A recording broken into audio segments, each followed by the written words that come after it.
Already 8 రోజులు కూర్చున్నాం, mining మొత్తం ఆపాము. అప్పుడు ఆపినప్పుడు వచ్చి చూసి మొత్తం ఏం చేశారంటే ప్లాస్టింగ్ ఫ్లోరింగ్ ఇవన్నీ చేపించి ఆగమని అంతా చెప్పినా కానీ ఈసారి చూడండి మళ్ళీ అదే పొజిషన్ వస్తే తీపిచ్చేస్తామని పోయిన పిఓ గారు చారీ గారు చెప్పారు. సరైనప్పుడు అందరం కలిసి లెగిసినాం. అప్పుడు ప్లాస్టింగ్ ఫ్లోరింగ్లు అన్నీ చేపించారు, అంతా ఓకే అనుకోండి. మళ్ళీ మాకు సంవత్సరం బట్టి విపరీతంగా ఇళ్ళన్నీ పగిలిపోవటం, ఇసుకలన్నీ రాలిపోవటం, పునాదులు అక్కడ కదిలిపోవటం, ఉండే పరిస్థితి లేదు అక్కడ. ప్రాముఖ్యంగా ఇక్కడ బాంబు పేలినప్పుడు మొత్తం స్టార్టింగ్ మా 75 ఏళ్ల మీద పడుతుంది. రోగాలు మా గుట్ట మీద ఒక్కసారి చెకింగ్ చేయండి, మీరు గుట్ట మీద వరకే ఎంతమందికి క్యాన్సర్లు వస్తాయో చూడండి. 100 చెబుతాను. నేను ఒక దాదాపు 50 మంది తీసుకెళ్ళా మా ఊరి నుంచి. లెగితే నేను చేసేది ప్రజాసేవ.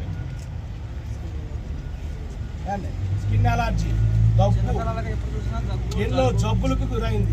మా బాధ ఒకటే సార్, మేమే నుంచి లగాలంటే మా 70 ఇళ్ళు అక్కడి నుంచి లేపి ఏరే చట్ట కట్టి పెడతామంటే నుంచి లెగుతుంది. లేని పక్షాన మేము ఎన్ని రోజులని ఇట్లా కూర్చుంటాం. ఒకవేళ మాకు ప్రాణహాని జరిగినా పర్వాలేదు, అంతేనండి. ఎందుకంటే అంత ప్రమాదంగా ఉంది.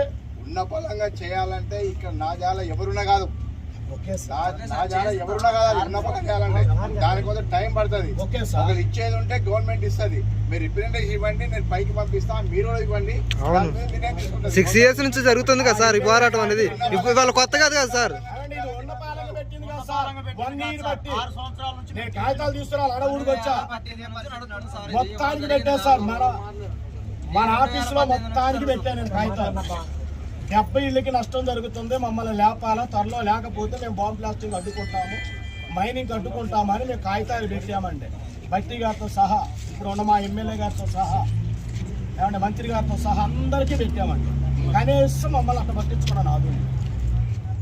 ఆయన ఇప్పుడు ఆడ వల్ల మాకు ప్రాబ్లం కాదండి, ఏ అధికారుల వల్ల మాకు ప్రాబ్లం కాదు, ఈ సింగరేణి వల్ల మాకు ప్రాబ్లం, ఈ సింగరేణి బాంబు బ్లాస్టింగ్ వల్ల మాకు ప్రాబ్లం. ఏ రాజకీయ నాయకుల దగ్గరికి మేము వెళ్ళాల్సిన పని లేదు, మేము రాజకీయ నాయకుల దగ్గరికి వెళ్ళాల్సిన పని కూడా లేదు. మీ వల్ల మాకు ఇక్కడ ఇబ్బందులు జరుగుతున్నాయి.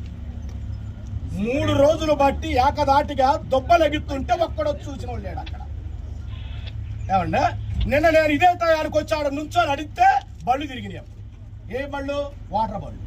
అంటే మేము వచ్చి గద్దిచ్చినప్పుడు నీరు ట్యాంకులు తిరగటం, లేకపోతే మానేయటమా?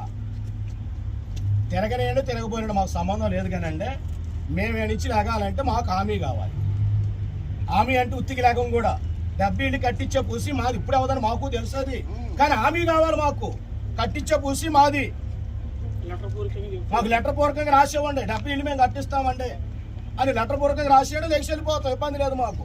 ఇప్పుడే కట్టిమని మేము అట్లా మేము అట్లా మేము 74 ఇళ్ళల్లో 33-34 రిపేర్ చేసేది సార్. రిపేర్లు అన్ని చేశారు, మేము చేయమలేదండి, మేము చేయమల్లా. మేము ఆ రోజు కూడా ఎట్టే లేపానంటే పిఓ గారు బతిలాడి, మాస్టర్ గారు చూడండి ఒక్కసారి చూడండి, అందరూ వచ్చి చూశారు, ఒక్కసారి చూడండి, పగిలిపోయి ఇటు చేపిస్తాం, అసలు లేచేది కూడా తెలియదు అని చెప్పారు. అసలు ఇప్పుడు బాంబు బ్లాస్టింగ్ లెగుతుంటే ఒక్క కొట్టుడు లేకపోలేదండి. ఇప్పుడు మేము ఏడే ఉంటాం సార్, ఇప్పుడు మేము ఏడే ఉంటాం. మేమే అన్యాయం చేయడానికి రాలేదు, మా న్యాయం కోసం వచ్చినాం. మేము దేనికి కొట్టుకోవడానికి తిట్టుకోవడానికి న్యాయం కోసమే వచ్చినాం. ఒక్కసారి వెళ్ళి ఆ ఇల్లు పరిశీలించండి. మీరు చేయించిన బాంబు బ్లాస్టింగే కదా, మేము ఆ రోజు వద్దు అని మొత్తుకున్నాం. ఒక్కసారికి చూడండి, ఈసారి కనుక ఇడిపోయినా, సీళ్ళు వచ్చినా, రేకులు పగిలిపోయినా మిమ్మల్ని నుంచి లేపుతామని పిఓ గారు ఇచ్చారు. ఆ రోజు లేరు, ట్రాన్స్ఫర్ అయ్యారో ఎటు వెళ్ళారో తెలియచారు గారు. ఇదండి మా బాధలు. అయ్యి 1/2 కిలోమీటరే ఉందండి డిస్టెన్స్, కనపడుతూనే ఉంది కదండి. ఏమంటే బట్టలు ఆరేసుకుంటే సాయంత్రానికి ఇట్లా దులిపితే మొత్తం దొప్ప, పోసుకునే నీళ్ళు దొప్ప. మేము బతకాలి కదండి, మేము బతకాలి కదా. బతికే స్వేచ్ఛ లేని ఈ సింగరేణి అవసరం, జనం బతికేటట్టే లేదు. వాళ్ళకి హామీ మంచిగా ఉండాలిగా, మంచిగా ఉంటేనే ఇదంతా ఎవరి కోసం, ఇదంతా ఆయన బాగా నిర్లక్ష్యం. నిధులు ఇవన్నీ ఎవరి కోసం? లేబర్కు మంచి చేయడానికే కదా సార్. అదే లేబర్ చచ్చిపోయే కాడికి వచ్చినప్పుడు ఇవన్నీ ఎందుకంటారు? మీ మీద మాకేం పగ కాదండి. ఒకప్పుడు ప్రశాంతంగా బతికిను, తుమ్మల నాగేశ్వరరావు గారు ఇచ్చిన ఇల్లు నాడు 20 సంవత్సరాల క్రితం మంచిగానే బతుకుతున్నాం. ఇవాళ ఇల్లు పడిపోయే స్థితిలోకి వచ్చింది, మేము ఉండలేని పరిస్థితి అక్కడ. అసలు ఏ క్షణంలో అయినా కూలిపోవచ్చు, ఏ క్షణంలో అయినా ఇబ్బంది పడవచ్చు. మాకు ఆ 70 ఇళ్ళు లేపేవాడు కావాలి. 1,00,000 మంది ఎడకొచ్చినా మాకు హామీ పత్రం ఇచ్చేవాళ్ళు వస్తేనే లేదు. చికాకు చేశాక అడుకొస్తే మటుకి కనీసం సవాలే లెగితే మరి ఇక అంతేనండి. మమ్మల్ని చికా చేయొద్దు, మమ్మల్ని ఇబ్బంది పెట్టొద్దు.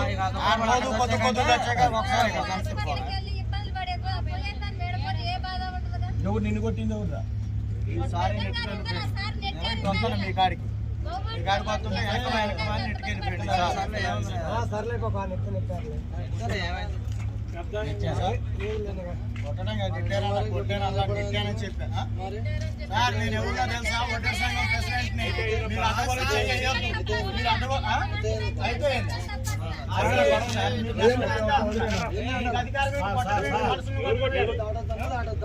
అవును సార్, మీరు చెప్పాలా?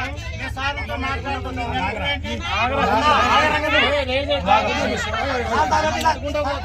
ఏరన్నా ఆగు వదిలే. మమ్మల్ని పోతే మేము ఊరుకుంటాం. మమ్మల్ని నెట్టిండా సార్? ఓకే సారీ సార్, మిమ్మల్ని నెట్టిండు కదా, మమ్మల్ని క్షమించండి. మమ్మల్ని క్షమించండి, మిమ్మల్ని నెట్టినందుకు మమ్మల్ని క్షమించండి. Okay sir, okay okay thank you. అవన్నీ కాదు కానీ దాని గురించి ఆయన నెట్టినా మేము నెట్టినాం అయిపోయింది. అది గురించి విషయం మేము కాదు. రేపు కూర్చొని మాట్లాడి ఏదో పరిష్కారం కూర్చొని మాట్లాడడానికి ఎవరో రారండి. ఏ రాజకీయ నాయకుడు మాకు సంప్రదించడం, ఎవరు కాడు దేనికి తీరేవాడు దానికి తింటున్నారు. ఏ రాజకీయ నాయకుడు మాకు సంప్రదించడం. ఆయన మాట్లాడుతున్నాడు, నేను అన్నారు కాదు కదా. ఇప్పుడు రేపు జీఎం గారి ఆఫీస్లోనే ఎమ్మెల్యే గారిని కూడా పిలిపించి మాట్లాడతారు. జిఎం సార్ లేరు, మేడం గారు లేరు అన్నారు. ఇప్పుడు ఎట్లా వచ్చారు సార్ జిఎం సార్? ఎమ్మెల్యే గారు లేరు.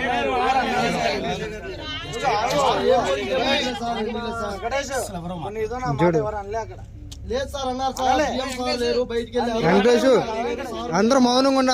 ఎవరు వస్తారు చూడు, రానివ్వండి, వదిలేసేయండి. మీరు మౌనంగా ఉండండి. ఇప్పుడు జిఎం గారు వచ్చినా మాకు పని అవ్వదు, పిఓ గారు వచ్చినా మా పనులు అవ్వవు. ఇప్పుడు వీళ్ళు ఏమన్నారని మా చేతుల్లో లేవు అంటారు.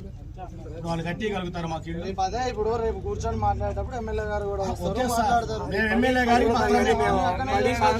ఎమ్మెల్యే గారికి మేము పత్రం పెట్టినాం సార్. 100 సార్లు తిరిగితే దిక్కు దివాన లేదు మా కొంపలకండి. 100 సార్లు తిరిగామండి కాడకి చెప్పడానికి. మేము ఇక్కడ ఏ గొడవ చేయం. ఎవరైతే అధికారం మాకు ఇంపార్టెంట్ గా చేయాల్సిన బాధ్యత ఉన్నదో వాళ్ళే అదే మాట్లాడితే అయిపోతుంది. దయచేసి మాకు సహకరించండి అంతే తప్ప మమ్మల్ని ఇబ్బంది ఎంపీ గారు వస్తారా, సీఎం గారు వస్తారు, ఎవరు వచ్చినా సరే ఇక్కడ కూర్చోండి మాట్లాడతారు. రామారావు తప్పేం లేదు కదా. ఇక్కడి నుంచి మైనింగ్ కలెక్టర్ గారు చూస్తారు, ఎమ్మెల్యే గారు చూస్తారు. ఈ గుట్ట మీద ఉన్న 70 ఏళ్ళకి జరిగే అన్యాయం ఏంటో ఎడకొస్తే తెలిసింది. మేము మీ దగ్గర వస్తే తెలిసింది. ఒక్కరోజా 2 రోజుల రేపా ఎల్లుండ, ఒకరోజా 2 రోజుల సంవత్సరాలు పడి మేము వాడు దావాలంటే ఏం చేస్తామండి? ఎమ్మెల్యే గారు వల్ల కాబట్టి సీఎం గారు వల్ల అయితే ఆయనే వస్తారు. ఎలక్షన్ టైం అయ్యి 2 సంవత్సరాలు అప్పుడు హామీ ఇచ్చారు మా కొట్టకాడ నుంచి మేడం గారు, మీ ఇల్లు తీసేసే గెలిచిన తెల్లారి 70 ఇళ్ళు పీకేస్తామన్నారు. 3వ సంవత్సరం ఇది బాబు. ఎమ్మెల్యే గారి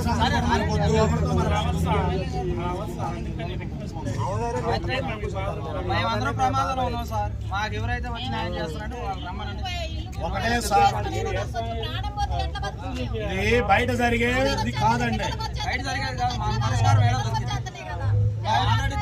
అసలు ఆ పిల్లలందరూ తీసుకొచ్చే పోయాడు ఆ గజ్జి తామర. మేమందరం ఒకసారి మా పిల్లలు ఒకసారి అడిగే పరిస్థితి